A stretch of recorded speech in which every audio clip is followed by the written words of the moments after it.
الحمد لله وكفى وسلام على عباده الذين اصطفى أما بعد قال الله عز وجل في كلامه المجيد والفرقان الحميد أعوذ بالله من الشيطان الرجيم بسم الله الرحمن الرحيم وتعاونوا على البر والتقوى وقال النبي صلى الله تعالى عليه وسلم خير الناس من ينفع الناس قال الله صلى الله تعالى عليه وسلم صدق الله مولانا العظيم وصدق رسوله النبي الكريم ونحن على ذلك من الشاهدين والشاكرين اللهم صل على محمد وعلى آل محمد وبارك وسلم اللهم صل على محمد وعلى آل محمد وبارك وسلم اللهم صل على محمد وعلى آل محمد وبارك وسلم شہ نشین پر تشریف فرما حضرات علماء کرام، سب سے پہلے تو میں اس پروگرام کے تمام ذمہ داروں کو بالخصوص حافظ سیف اللہ صاحب کو بھی مبارکبادی پیش کرتا ہوں اور حق تعالیٰ سے دعا کرتا ہوں کہ اللہ تبارک و تعالیٰ اپنے کرم سے ان کی اس خدمات کو قبول فرمائیں اور دین کے صحیح رخ کو سامنے رکھ کر خدمت خلق کے عنوان سے اللہ تعالیٰ کام بھی لیتا رہے علماء کرام کی سرپرستی میں اور دین کے صحیح نہج اور منہج پر۔ چونکہ وقت بہت زیادہ ہو چکا ہے، میں 10 سے 15 منٹ میں اپنی بات کو ختم کر دوں گا۔ میرے عزیز دوستو، نوجوان ساتھیوں، بزرگوں، اللہ تبارک و تعالی نے ہم سب کو انسان بنایا ہے اور بحیثیت انسان ہم سب کا ایک اونچا مقام ہے، اور اللہ نے تمام مخلوقات کے اندر ہم کو اشرف المخلوقات کہا ہے، یہ ہم سب جانتے ہیں۔ اب انسان بولتے کس کو؟ جسم کے اعتبار سے سر کے بال سے لے کر پاؤں کے ناخن تک جتنے جسم کے پارٹس ہیں، سب تمام چیزوں کے مجموعے کا نام انسان ہے۔ کان ہے، ناک ہے، ہاتھ ہے، پاؤں ہے، دل ہے، دھڑکنیں ہیں، لیور ہے، کڈنی ہے، کئی چیزیں ان کا مجموعہ ہے انسان۔ آپ مجھے یہ بتائیے، کیا کوئی آدمی یہ کہہ سکتا ہے کہ ایک آنکھ پورا انسان ہے؟ بول سکتا جی؟ اور چچا بول سکتا؟ نہیں بول سکتا۔ کوئی یہ بول سکتا کہ میرا ایک ہاتھ پورا ایک جسم ہے، پورا انسان ہے؟ بول سکتے؟ نہیں بول سکتے۔ پوری چیزیں مل کر کے انسان ہے۔ نمبر 2، ہر جسم کے ہر پارٹ کی اپنی اپنی ایک قابلیت ہے، خصوصیت ہے۔ کان ہے، اس کا اپنا ایک کام ہے۔ آنکھ ہے، اس کا اپنا ایک کام ہے۔ دل ہے، اس کا اپنا ایک کام ہے۔ ان کاموں کے اندر، ان پارٹس کے اندر اللہ نے یہ خوبی رکھی ہے کہ ہر ایک کا مقام بھی الگ الگ ہے۔ جو مقام دل کا ہے وہ کان کا نہیں ہے، جو مقام دل کا ہے وہ ہاتھ کا نہیں ہے۔ ہاتھ کام نہیں کرے چلتا، دل کا کام کرنا ضروری ہے۔ کان کام نہیں کرے چل سکتا ہے، دل کا زندہ رہنا ضروری ہے۔ تو جسم کے اندر بھی ہر پارٹ کی ایک الگ خوبی ہے، اس کا ایک الگ مقام ہے، لیکن دل کی جو حالت ہے، دل کا جو مقام ہے، وہ جسم میں کسی دوسرے پارٹ کو نہیں ہے۔ اسی طریقے سے اب اس بات کو سمجھنا ہے کہ دین اسلام جس کو ہم اور آپ مانتے ہیں، اس دین کے اسلام کے بہت سے اچھے نیک کام کے کئی شعبے ہیں۔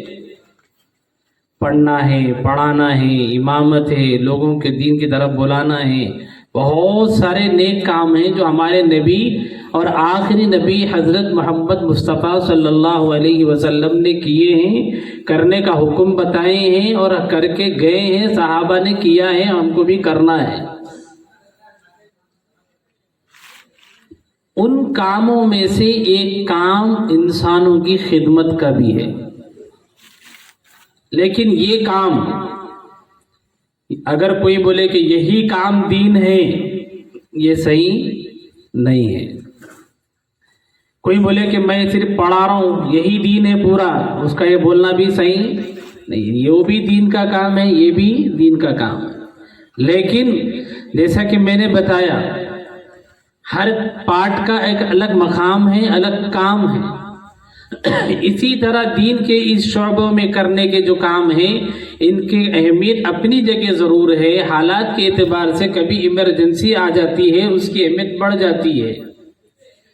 تو اس طریقے پر یہ جو کام ہم اس وقت میں، یہ تحریک جو شروع کی گئی ہے، دین کے بہت سے کاموں میں سے اللہ نے بھی خوشخبری سنائی ہے، رسول اللہ صلی اللہ علیہ وسلم نے بھی خوشخبریاں سنائی ہیں، لیکن اس کام کی اہمیت اتنی نہیں ہے جتنی ایمان کی اہمیت ہے، نماز کی اہمیت ہے، روزے کی اہمیت ہے، حج کی اہمیت ہے۔ ان کا مقام بہت اونچا ہے۔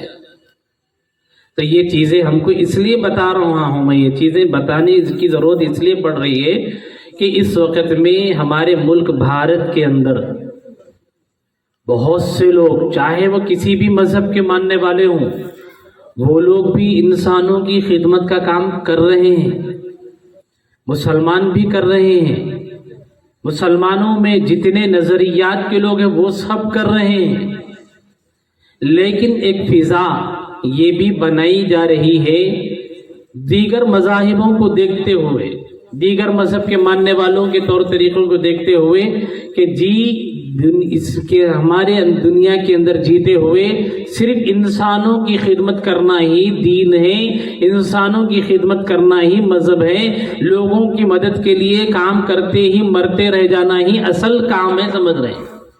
یہ اصل کام نہیں ہے۔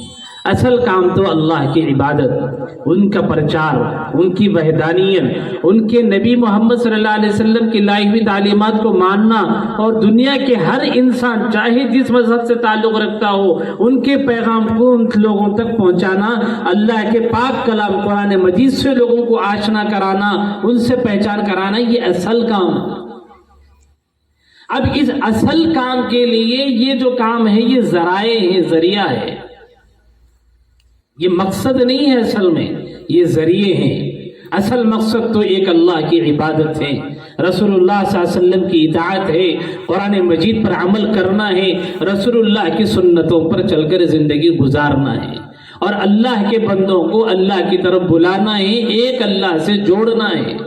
اب اس کام کو کرنے کے لیے یہ تمام کام ذریعے ہیں، لیکن ان ذریعوں کی بھی بہت اس وقت میں اہمیت زیادہ بڑھ گئی ہے۔ کیوں بڑھ گئی ہے؟ میں ایک واقعہ آپ کو سنا کر اپنی بات کو ختم کروں گا۔ یہ جو خدمت خلق کی آواز آج آپ کی بستی میں، آپ کے علاقے میں، آپ کے منڈل سے، آپ کے گاؤں سے لگائی جا رہی ہے، اس کی ضرورت کیوں ہے؟ کیا اس کی اہمیت ہے؟ تو میں آپ کو بتانا چاہوں گا کہ آپ جانتے ہوں گے، علماء سے سنے ہوں گے کہ مسلمانوں کے خلاف میں ایک طبقہ ہے جس کا نام ہے قادیانیت، جن کا نظریہ اور عقیدہ یہ ہے کہ نعوذ باللہ محمد مصطفیٰ صلی اللہ علیہ وسلم اللہ کے آخری نبی اور رسول نہیں ہیں، بلکہ ان کی جگہ پر مرزا غلام احمد قادیانی نعوذ باللہ اللہ کا آخری نبی ہے، اور یہ بھی مانتے ہیں کہ خود محمد صلی اللہ علیہ وسلم دوبارہ جنم اس کی شکل میں لے کر کے آئے ہیں۔ اب اس شخص کے ماننے والے تلنگانہ کے بھی بہت سے گاؤں میں دیہاتوں میں موجود ہے، کام کر رہے ہیں، اور آندھرا پردیش کی بہت سے سینکڑوں دیہاتوں کے اندر بلکہ سووں ہزاروں دیہاتوں کے قریب ان کا کام چل رہا ہے۔ ایک بڑا نیٹ ورک ہے ان کے کام کا، ان کے بہت ساری ایکٹیویٹیز ہے۔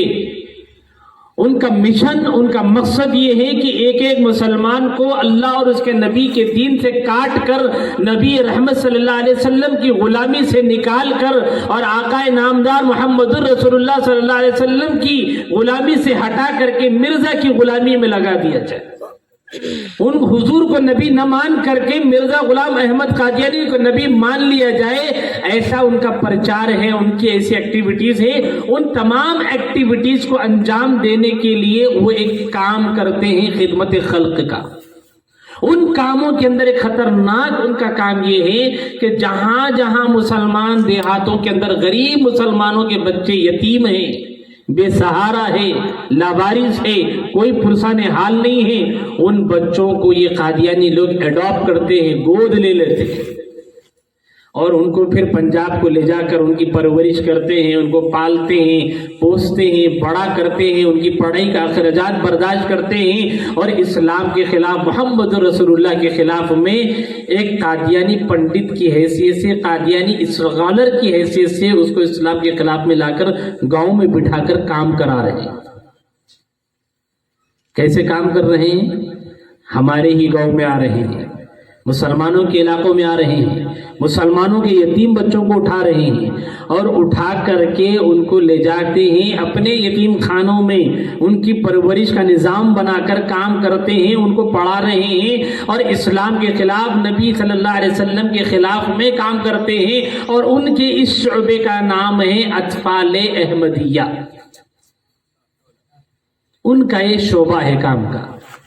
جبکہ ہمارے نبی نے ہم کو یہ حکم دیا ہے، انا وکافل الیتیم ہاتین، کہ میں اور یتیم کی کفالت کرنے والا شخص کل قیامت کے دن جیسے یہ دو انگلیاں قریب میں ہیں، ایسے میں اور وہ کل قیامت میں ایک دوسرے کے قریب پہ رہیں گے۔ یہ ہمارے نبی کی تعلیم، اسلام کی تعلیمات ہے۔ قرآن مجید کے اندر کئی ایسے کام اللہ نے بتائے مسلمانوں کو کرنے کے لیے، لیکن آج مسلمان اس کام کو کام نہیں سمجھتے، ان کاموں کو کرنے کو اہمیت نہیں دیتے۔ تو آج دشمن نے اس کا موقع کا فائدہ اٹھایا ہے، اور مسلمانوں کے دیہاتوں میں آ کر کے دیکھا کہ مسلمان کہاں کہاں غفلت میں ہیں، کیسے کیسے غفلت میں زندگی گزار رہے ہیں۔ ان کو تو بس اپنا کھانا معلوم ہے، اپنا پہننا معلوم ہے، اپنا کھانے کی ان کو فکر لگی ہوئی ہے، پڑوس کا مسلمان کیسے جی رہا ہے، وہ یتیم ہے کہ مر گیا ہے، اس کی کسی کو فکر نہیں ہے۔ اور یہاں تک اللہ کے نبی نے فرمایا تھا، اگر تم اپنے گھر میں کھانا پکا رہے ہو تو اپنے شوربے میں تھوڑا پانی بڑھ کر کے ڈالو، پڑوسی کا خیال رکھو۔ کہاں یاد یہ فکر ہے ہماری؟ تو دشمن نے اس موقع کا فائدہ اٹھایا، اور آج کئی آندھرا پردیش اور تلنگانہ کے گاؤں کے مسلمان بچوں کو انہوں نے گود لے لیا، اور پنجاب میں لے جا کر ان یتیم بچوں کی پرورش کرتے ہوئے ان کو اسلام کا باغی بنا کر کام لے رہے ہیں۔ اور ہم بحیثیت مسلمان ہونے کے کبھی ان چیزوں کی طرف ہم نے توجہ نہیں کی، تو اب ہماری یہ ذمہ داری ہے کہ ہم اس طرح کے کاموں کو کرنے میں تیار ہوں۔ قوم کے نوجوانوں کو، بڑوں کو ایسے چیزوں پر غور کرنے کی ضرورت ہے۔ دوسری بات، یہ کام صرف قادیانی نہیں کر رہے ہیں، ہر وہ طاقت جو اسلام کو اچھا نہیں سمجھتی، مسلمانوں سے نفرت کرتی ہیں، ہر ایسی باطل طاقتیں، میں نام لینا مناسب نہیں سمجھتا ہوں، لیکن آپ بس اتنا سا یاد رکھ لیجیے، سمجھ لیجیے، ہر ایسی باطل طاقتیں روزانہ مسلمانوں کے خلاف میں کام کرتے ہوئے